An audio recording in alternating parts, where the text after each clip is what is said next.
अब अपने भारतीय इतिहास में लोक निर्माण विभाग की स्थापना करने वाला पहला शासक कौन है? फिरोज तुगलक। यह विभाग करता क्या था? सूफी संतों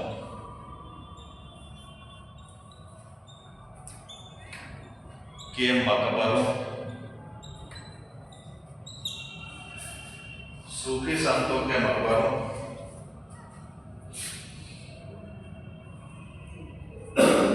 कुओं और सरायों,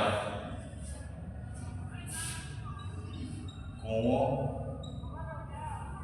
और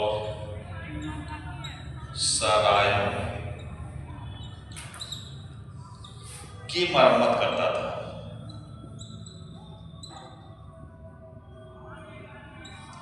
सराय क्या होता है? सराय को देखा है? सराय वो होता है जहाँ यात्रा करते वक्त विश्राम की व्यवस्था हो, मार्ग में, उसी को कहा जाता है सराय। पहले होते थे, अब तो सराय का रूप ले लिया है होटल।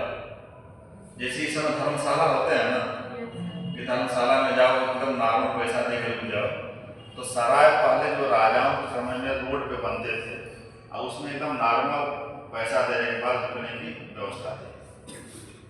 अगला पॉइंट, नहीं, ये सब इन शहरों की स्थापना किया है। हिसार, फिरोजाबाद, फतेहाबाद, जौनपुर, इन सब नगरों की स्थापना किसने किया? फिरोज तुगलक ने किया। चलिए अगला पॉइंट है, राज्य के खर्च पर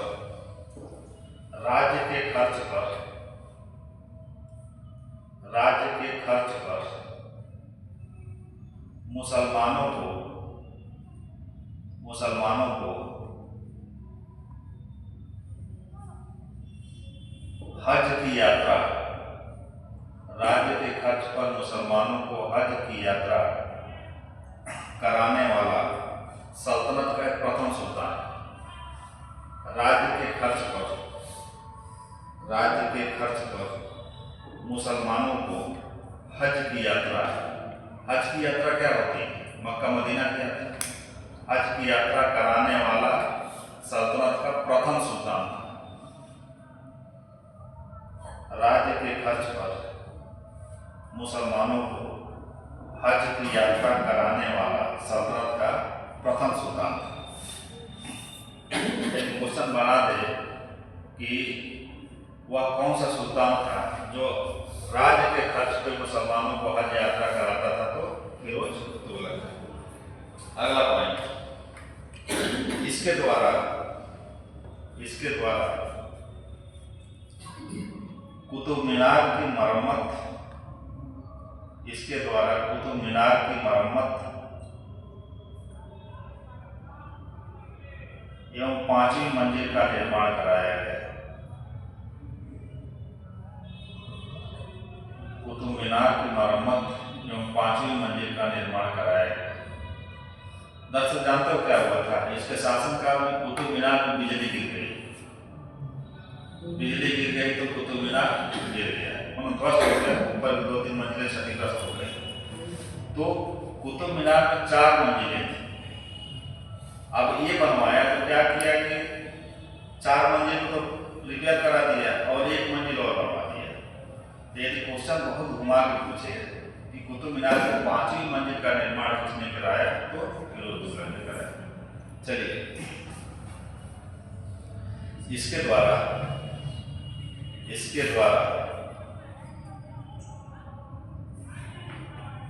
मेरठ एवं टोपरा से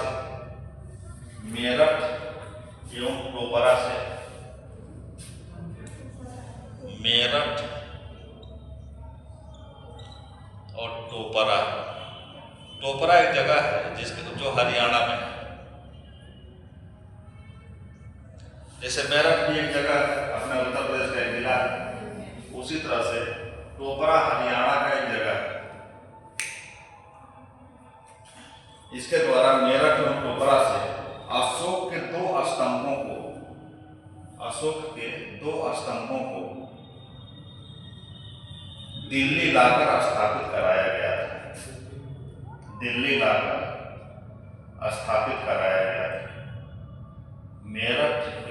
गोबरा से अशोक के 2 स्तंभों को दिल्ली लाकर स्थापित कराया गया था। ये इतने बड़े स्तंभ है ना कि इन सबको लाने के लिए 80 हाथी लगे थे, तब जाके ये स्तंभ आए थे दिल्ली। 80 हाथी इतने बड़े हो गए? हाँ, उसको बांधा गया था कायदे से, फिर 80 हाथी खींच के लेके आए यहाँ पे।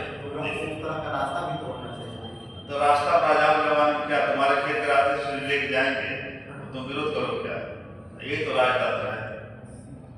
एक एंगल से देखा जाता है तो राजतंत्र में विकास बहुत होता है। जो राजा योग्य है तो विकास होता है। क्यों? क्योंकि प्रजा, क्योंकि राजा कहता है कि सारी प्रजा मेरी संतान है, तो प्रजा की संपत्ति भी तो राजा की हो गई। अब गेहूं बोए हो, आज अगर जो सरकार तुम्हारे गेहूं के रास्ते से जो सैन्य अभियान करा दे, तुम मुआवजे की मांग करोगे? अब देखिए सुप्रीम कोर्ट में चले जाओगे, हाई कोर्ट में चले जाओगे। अब राजा है तो राजा ही सुप्रीम कोर्ट है, अब उसी की सेना जा रही है तो मांगने जाओगे? राजा तुरंत सरकलम का आदेश दे सकता है कि हम तुम्हारे खेत को इसलिए सेना से रोक दें कि हम प्रजा की सुरक्षा देने के लिए अभियान कर रहे हैं, है कि नहीं?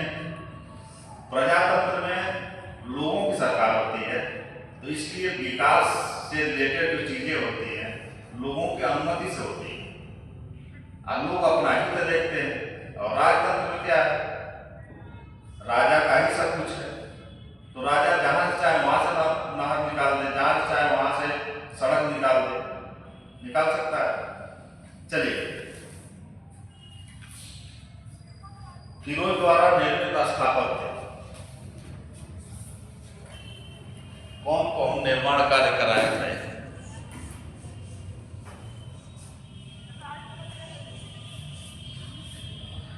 पढ़ने के लिए हमें लगता है कि जीआईसी का जो अपना हॉल है उससे बेटर कुछ नहीं।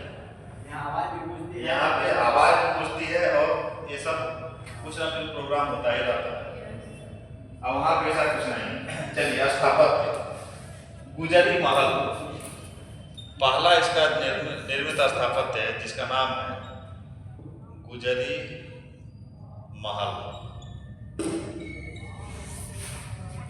गुजरी महल एक हिसार में है। हिसार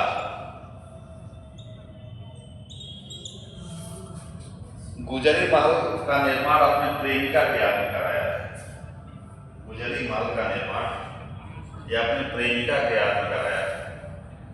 दूसरा, काली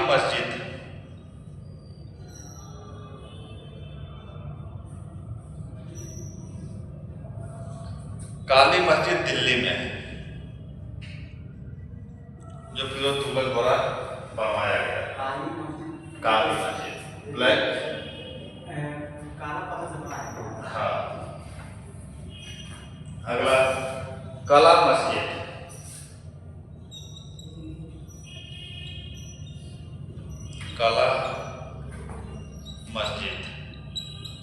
ये भी दिल्ली में है। काली मस्जिद और कला मस्जिद ये दोनों के दोनों दिल्ली में है। चौथा, कुतुब मीनार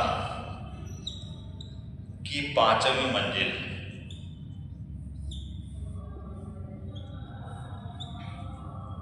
कुतुब मीनार की 5वीं मंजिल का निर्माण इसके द्वारा करवाया गया।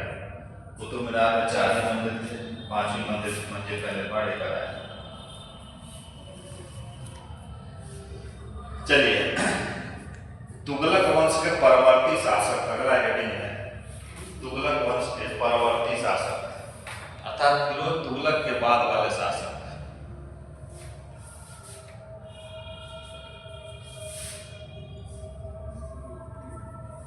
तुगलक वंश के परवर्ती शासक। इसकी मृत्यु कब हुई? 1388 ईस्वी में। 1388 ईस्वी में फिरोज तुगलक की मृत्यु। 1351 में शासक बना था और 1388 ईस्वी तक शासक रहा। 1388 ईस्वी में उसकी मृत्यु हो गई। विद्रोह वगैरह नहीं बना ही। नहीं, इसके कारण बहुत विद्रोह नहीं।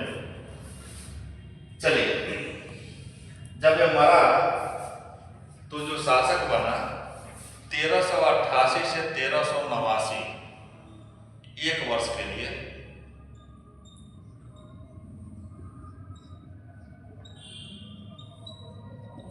फिरोज की मृत्यु के बाद जो अगला शासक बना था वह 1 वर्ष के लिए बना था, जिसका नाम था गयासुद्दीन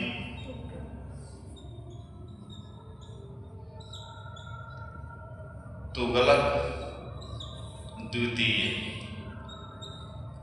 गयासुद्दीन तुगलक प्रथम कौन है जो इस वंश का संस्थापक है? पहला शासक है गयासुद्दीन तुगलक।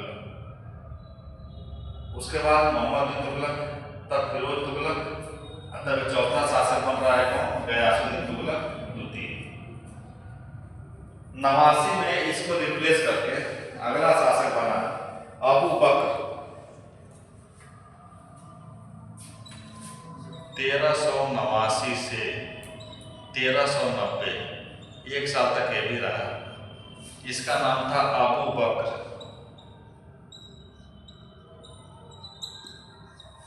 अबू बकर साहब।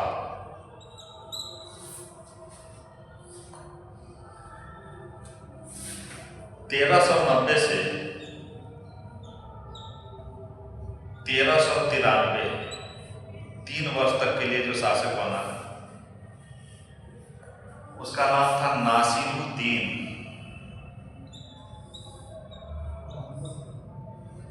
नासिरुद्दीन मोहम्मद। ये 3 साल शासक रहा। कोई काम में नहीं किए, बस क्रम लिखते जाओ कि कौन कौन कितने दिन शासक रहा। फिरोज तुगलक के बाद की मृत्यु के बाद कौन शासक बना? गयासुद्दीन तुगलक द्वितीय, 1 वर्ष के लिए 88 से 89।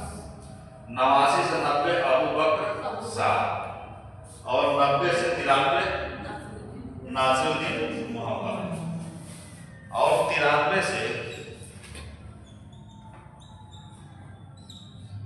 1414। कहीं कहीं 1413 भी मिलेगा, लेकिन 1414 तक शासक रहा नासिरुद्दीन महमूद शाह।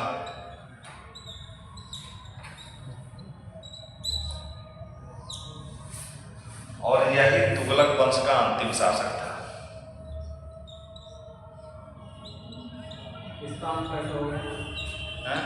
इस्लाम कैसे हो गया? कमजोर शासक था, अपनी मौत से ही मरा। तुगलक वंश का अंतिम शासक।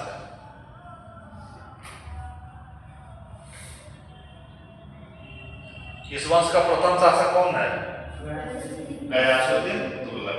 अंतिम शासक नासिरुद्दीन महमूद शाह।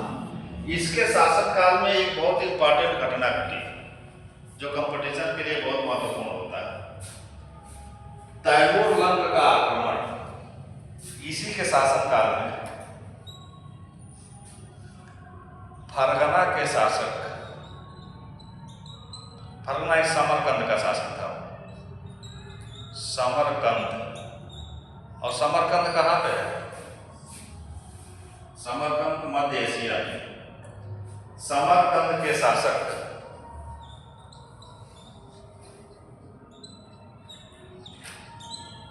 तैमूर लंग का आक्रमण हुआ।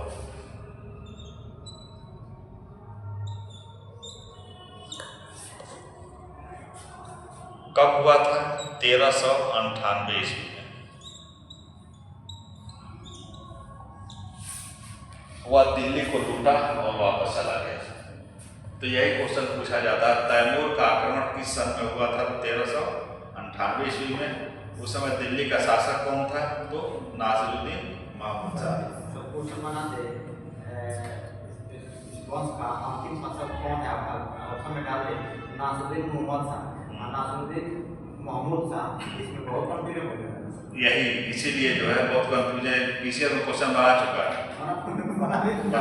कमीशन में बैठे हुए जो सेटर होते हैं पेपर ना, यही तो देखते हैं। गलती कराते हैं, कितना जानते ये हैं। देखो प्रशासन में क्या होता है ना, जब आप नौकरी करने जाते हो तो छोटी छोटी गलतियां आती हैं, छोटी छोटी चीजें आती हैं, उसमें आप कितने सतर्क हो। कई बार क्वेश्चन पीछे से बना है कि तुगलक वंश का अंतिम शासक का दोनों का नाम देता है, नासिरुद्दीन मोहम्मद और नासिरुद्दीन महमूद शाह। अब आप कितनी सतर्कता से पढ़े हैं, तब जाके आपको महमूद शाह दिखाई देगा, मोहम्मद शाह नहीं दिखाई देगा। चलिए 1398 ईस्वी में तैमूर का आक्रमण हुआ।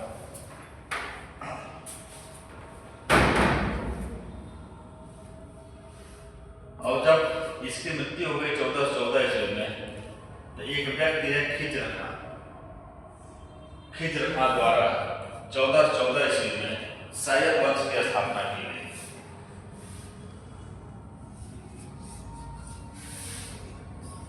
खिज्र खां द्वारा नासिरुद्दीन महमूद शाह की मृत्यु के बाद, लिखो नासिरुद्दीन महमूद शाह की मृत्यु के बाद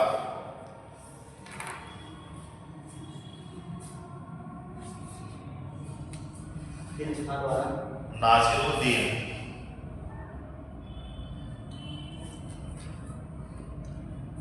महमूद शाह की मृत्यु के बाद खिज्र खां द्वारा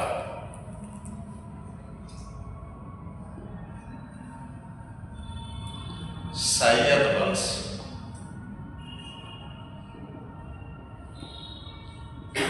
की स्थापना की गई। एक नया वंश आ गया, तुगलक वंश के बाद कौन? सैयद वंश। इस वंश का संस्थापक कौन है? खिज्र खां।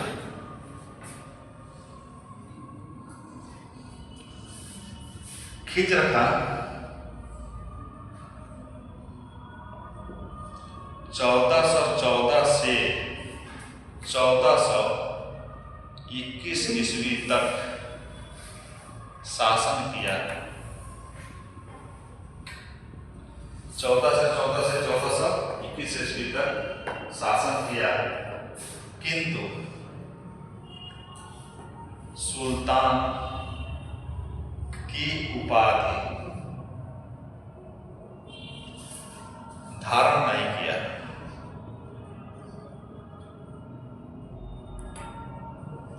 जब सुल्तान की उपाधि धारण नहीं किया तो कौन सी उपाधि धारण किया था?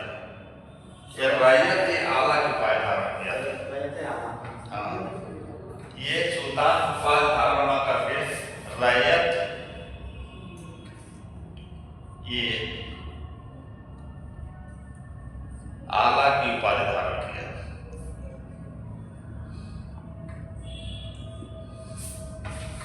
इस वंश के शासक, किस वंश के?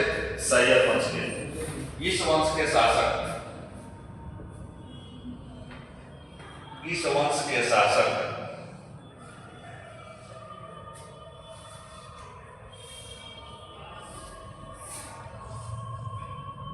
मोहम्मद शाह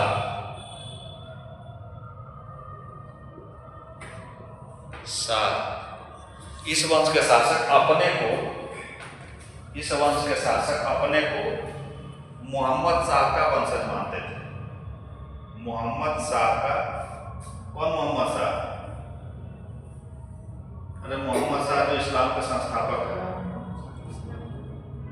जो इस्लाम के संस्थापक मोहम्मद शाह, उनके वंशज मानते थे। ये जिस तरह से जो स्थिति ब्राह्मणों को प्राप्त थी, वहीं से सैयदों को प्राप्त है क्या? हाँ, सैयद वंश के शासक अपने को मोहम्मद साहब का वंशज मानते थे। मोहम्मद साहब का वंशज मानते थे। कई बार बना है कि सल्तनत काल में कौन सा वंश अपने आप को मोहम्मद साहब का वंशज मानता है और सबसे उच्च मानता है? तो सैयद। चलिए बस इसको खत्म करने, बस 2 लाइन बचा है। इसमें कोई महत्वपूर्ण शासक नहीं हुआ है। चलिए, खिजर खां के बाद आता है मुबारक शाह। अगला शासक आता है मुबारक शाह।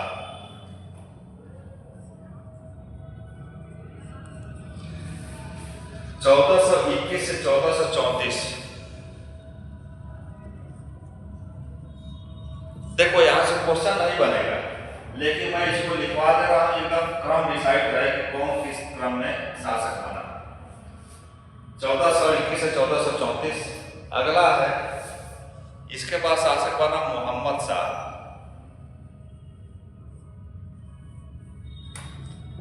ये 1434 से 1445 तक शासन किया। कमजोर शासक थे, कुछ कर नहीं पाए। और इस वंश का अंतिम शासक पहला, अगर शायद वंश का पहला शासक कौन है?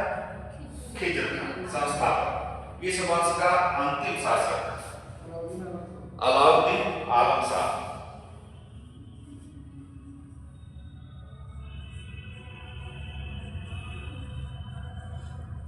आलम शाह जो 1445 से 1451 तक शासन किया, और इसी के स्थान पर अगले वर्ष की स्थापना हो गई लोधी वंश, सल्तनत का अंतिम वंश, एक का खत्म हो जाएगा।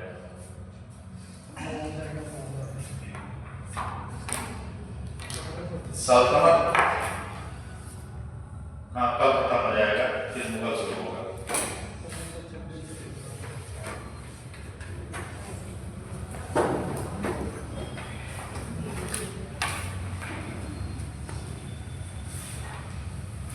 तुम्हारी ट्रेन इंटरसिटी कब बजे आती है?